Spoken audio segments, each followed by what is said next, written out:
사도행전 13장입니다. 4절부터 12절까지입니다. 4절의 말씀부터 함께 합독하겠습니다. 두 사람이 성령의 보내심을 받아 실루기아에 내려가 거기서 배 타고 구브로에 가서 살라미에 이르러 하나님의 말씀을 유대인의 여러 회당에서 전할세 요한을 수행원으로 두었더라.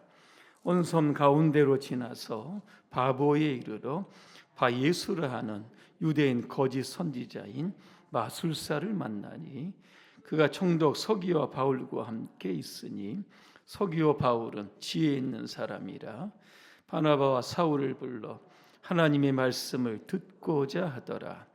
이 마술사 엘루마는 이 이름을 번역하면 마술사라. 그들을 대적하여 총독으로 믿지 못하게 힘쓰니 바울이라고 하는 사울이 성령이 충만하여 그를 주목하고 이르되 모든 거짓과 악행이 가득한 자요 마귀의 자식이요 모든 의의 원수요 주의 바른 길을 굽게 하기를 그치지 아니하겠느냐. 보라 이제 주의 손이 내 위에 있으니 내가 맹인이 되어 얼마 동안 해를 보지 못하리라 하니 즉시 안개와 어둠이 그를 덮어 인도할 사람을 두루 구하는지라. 이에 총독이 그렇게 된 것을 보고 믿으며 주의 가르치심을 놀랍게 여기니라. 아멘. 오늘 구브로 전도라고 하는 주제로 말씀을 드리겠습니다. 할렐루야. 아멘. 옆분과 인사하겠습니다. 전도는 영적 전쟁입니다. 처음 하셨죠? 그죠? 전도 아무나 할 수 있는 것도 아니고, 그죠?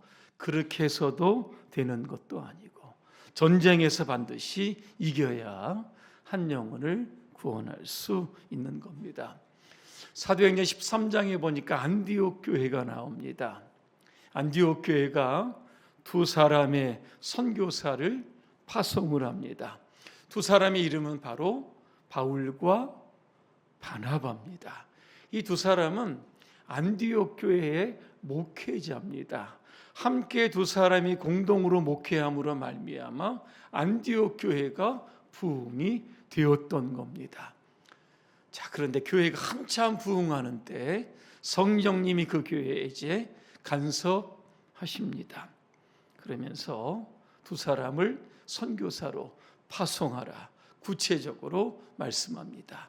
이 안디옥 교회가 여러분 순종합니다. 성경에 보니까 금식했다, 기도했다, 그들에게 안수하여 보냈다. 여러분 이렇게 나왔습니다.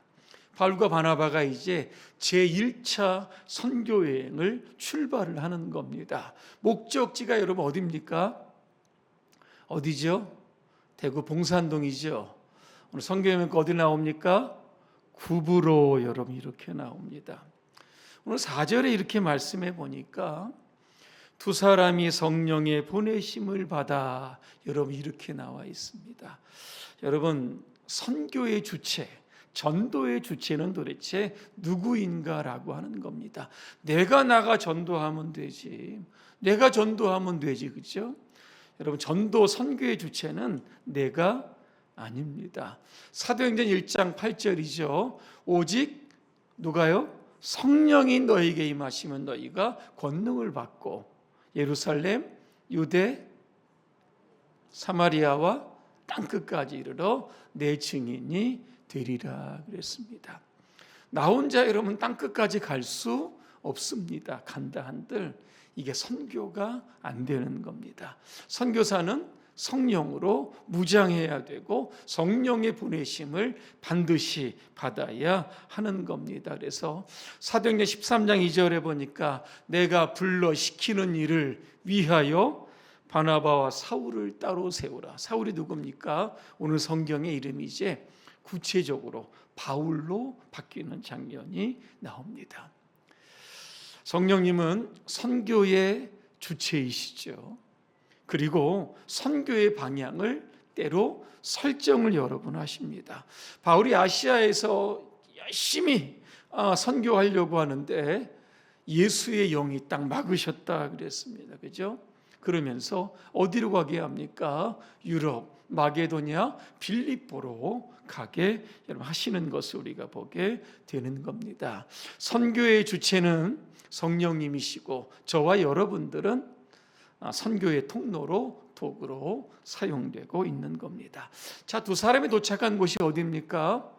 오늘 구브로입니다. 구브로 제가 지도를 이렇게 봤더니 그 지중해 동쪽에 있는 키프로스라고 하는 여러분 조그만 섬입니다. 왜 1차 선교 여행지의 목적지가 구브로일까라고 하는 겁니다. 구브로는 바나바의 고향이죠. 아마 두 사람의 선교를 이제 나가면서 어디로 갈까 아마 굉장히 고민을 했을 겁니다.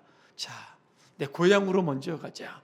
구브로에 가면 내가 태어나고 내가 아는 사람들 굉장히 많은데 그 사람부터 전도하자. 이렇게 시작을 해서 이 첫 선교지의 목적지가 바로 구브로가 되었던 겁니다. 또 하나의 이유가 있습니다. 이 구브로는 예적부터 이 광물이 생산이 되는데 특별히 굴이나 철이 굉장히 많이 납니다. 그로 인하여 구브로는 무역의 중심지가 되죠. 수많은 사람들이 배를 타고 그죠?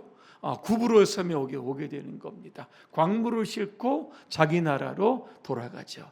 여기에 복음을 전하게 되면 무역과 함께 복음이 함께 전 세계로 흩어질 것이다라고 하는 이런 전략을 가지고 오늘도 이제 바울과 바나바는 구브로를 선택을 여러분 했던 겁니다. 자, 우리가 전도할 때도 마찬가지죠. 막연하게 어디를 전도할까이죠. 이런 것보다 우리에게 지금 가장 익숙한 환경이죠. 거기서부터 시작을 하면 여러분 된다라고 하는 겁니다.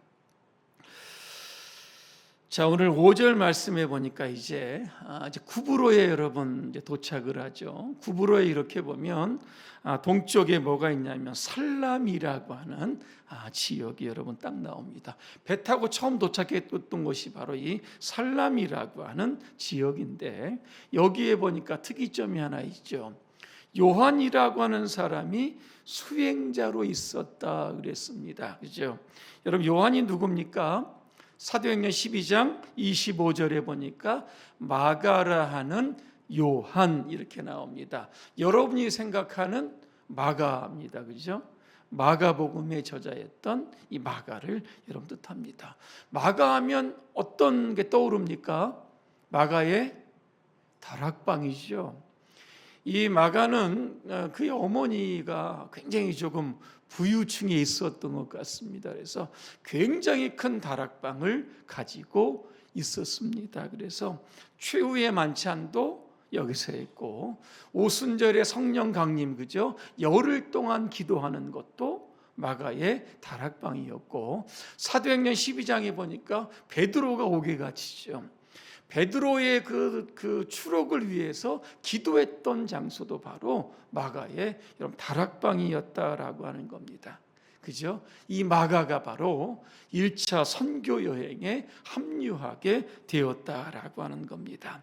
이제 이들이 살라미에서 반대편으로 가게 됩니다. 그죠? 남서쪽 끝이었던 섬 남쪽에 있는 이 바보라고 하는 지역으로 여러분 가게 됩니다. 여기서 누구를 만납니까? 예수를 만납니다. 그죠? 예수를 사칭하는 사람이죠. 성경에 보니까 엘루마 되어 있는데 그 이름이 뭡니까? 마술사 이렇게 되어 여러분 있습니다. 이 사람은요 유대인인데 거짓 선지자다. 이렇게 이 사람을 하고 있습니다. 하나님을 믿는데 그죠? 결국 하나님을 빙자해서 자기의 이익을 채우는 어떤 마술사, 점쟁이의 역할을 했던 사람이 바로 이 오늘 엘루마입니다. 그런데 이 엘루마가 누구와 함께 있습니까? 그 당시는 이 로마가 다 세계를 지배했던 때입니다. 로마가 파송했던 총독이 있죠. 오늘 서기오 바울이다 그렇게 말씀하고 있습니다. 총독과 엘루마 그죠? 공생의 관계입니다. 그죠? 엘루마는 나가 떠들죠. 야, 우리 총독 참 훌륭하다. 신앙심이 참 대단하다. 그죠? 이렇게 총독을 굉장히 아마 띄워주었을 겁니다. 그리고 여러분, 이제 총독은 어떻게 합니까? 자기를 높여주는 이 엘루마, 그죠? 뭔가 이익이 될 수 있는 부분에서 도움을 여러분 주었다는 겁니다. 자, 그런데 오늘 이 총독을 가리켜서 지혜롭다라고 하는 표현을 쓰죠.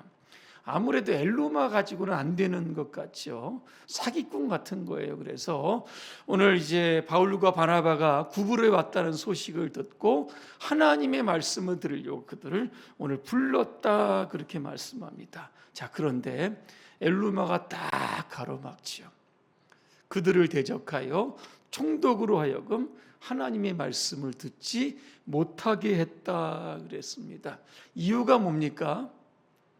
자기의 위치, 자기의 수익, 이런 것들이 끊어지기 때문에 그런 겁니다. 만약에 여러분 총독이 하나님을 믿게 되면 뭘 버리겠습니까? 우상 버리죠. 마술사, 점쟁이들 아마 다 제거할 겁니다. 자, 이런 게 들어왔기 때문에 오늘 엘루마는죠, 적극적으로 바울과 바나바, 그죠? 총독과 연결시키는 거, 여기에서 굉장히 여러 막았다는 겁니다. 근데 바울이 오늘 엘루마 바예수죠. 오늘 저주를 하는 장면이 나오는데 오늘 9절에 보니까 바울이 성령으로 충만했다, 이 말씀이 나오고 있습니다. 뭘까? 성령은요, 바울을 통해서 이 바예수를 조종하고 있는 사탄을 보게 하시는 겁니다.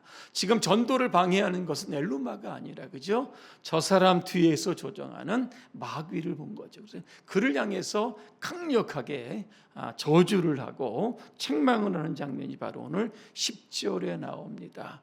그때 여러분 어떤 일이 벌어집니까? 엘루마가요, 갑자기 맹인이 되었다 그랬습니다.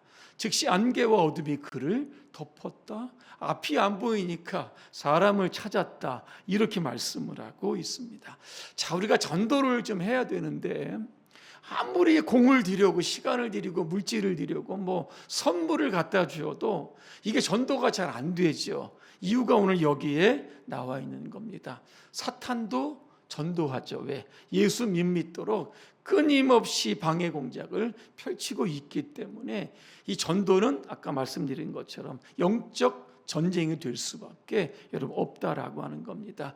에베소 6장 12절이죠. 바울이 말씀합니다. 우리는 사람을 대항하여 싸우는 것이 아니다. 하늘과 이 어두운 세상을 지배하고 있는 악한 영들, 구체적으로 나옵니다. 마귀를 대항하여 싸운다, 그렇게 말씀하고 있습니다. 그럼 마귀가요, 어떻게 우리의 전도를 방해할까? 10절에 보면 세 가지입니다. 하나는 직접 방해죠. 누군가 전도하려고 하면 거칠게 전도자를 밀어내는 거죠. 그 복음을 듣지 못하도록 합니다.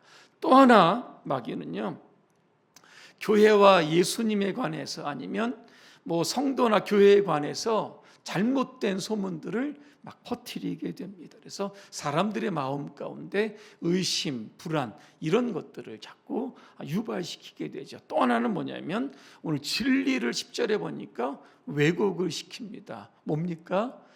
기독교에만 구원이 있냐? 모든 종교에 구원이 있다, 그죠? 종교다원주의, 이런 것들은 무슨 보편적인 가치인 것처럼 사람들에게 계속 강조하게 되는 겁니다. 그럼에도 불구하고 오늘 여러분 12절에 보니까 총독이 어떻게 합니까? 예수를 믿었다. 오늘 분명하게 나와 여러분 있는 겁니다. 그죠? 성령의 능력으로 담대함으로 나가니까, 그죠? 이게 한 영혼이, 총독이 구원받게 되었다라고 하는 겁니다. 그래서 전도는 어떤 열정이나 어떤 이런 것 갖고 되는 것이 아니라 우리 안에 충분히 전도자로서 가져야 할 그러한 영적인 무기들이 있어요. 바로 아까 말씀드린 것처럼 성령으로 일단 우리가 충만해야 되고, 또 하나는 주님이 우리에게 주신 권세로 무장해야 하는 겁니다. 자, 읽어드립니다. 누가복음 10장 19절입니다. 내가 너희에게 뱀과 전갈을 밟으며 원수의 모든 능력을 제어할 권능을 주었으니 너희를 해야 할 자가 결코 없다. 그렇게 말씀합니다. 또 하나 골로새서 2장 15절 제가 읽어드립니다. 그리스도께서는 사탄의 권세를 짓밟아 십자가로 승리하셨다. 그죠? 분명하게 나와 있습니다. 요한계시록 20장 1절부터 3절에 보니까 어떻게 합니까? 사탄이 궁극적으로죠, 무저갱에 갇히게 된다. 그죠? 여러분, 이렇게 나와 있는 겁니다. 이미 사탄은요, 예수 십자가의 능력으로 여러분 실패한 사람입니다. 영적 전쟁에서 패배했던 사람들이죠. 그래서 오늘 우리가 올 한 해 여러분 시작을 하면서 오늘 구부로 전도, 나의 선교지 전도지가 어디가 되어야 될까, 그죠? 여러분 집 앞일 수도 있고, 여러분이 전도 대상자를 이렇게 아마 기도하며 이렇게 준비했던 어떤 가게일 수도 있고 사람일 수도 여러분 있을 겁니다. 오늘 나의 선교지가 전도지가 어디인가 여러분 한번 돌아보시면서 영적으로 여러분 무장해서 반드시 우리 안에 많은 영혼들 주님께로 인도하시기를 주님의 이름으로 축복합니다. 기도하겠습니다. 우리를 전도자로 부르셨습니다. 올 한 해 우리가 성령의 능력으로 무장하고 주님의 권세로 무장함으로 말미암아 이 전도라고 하는 이런 영적 전쟁에서 우리가 반드시 승리할 수 있도록 도와주시고, 아직도 흑암의 권세에 있는 영혼들, 어둠 가운데 있는 영혼들, 사단의 조종을 받고 있는 그 수많은 영혼들 주님께로 인도할 수 있도록 주께서 우리를 축복하여 주옵소서. 예수님의 이름으로 기도합니다. 아멘.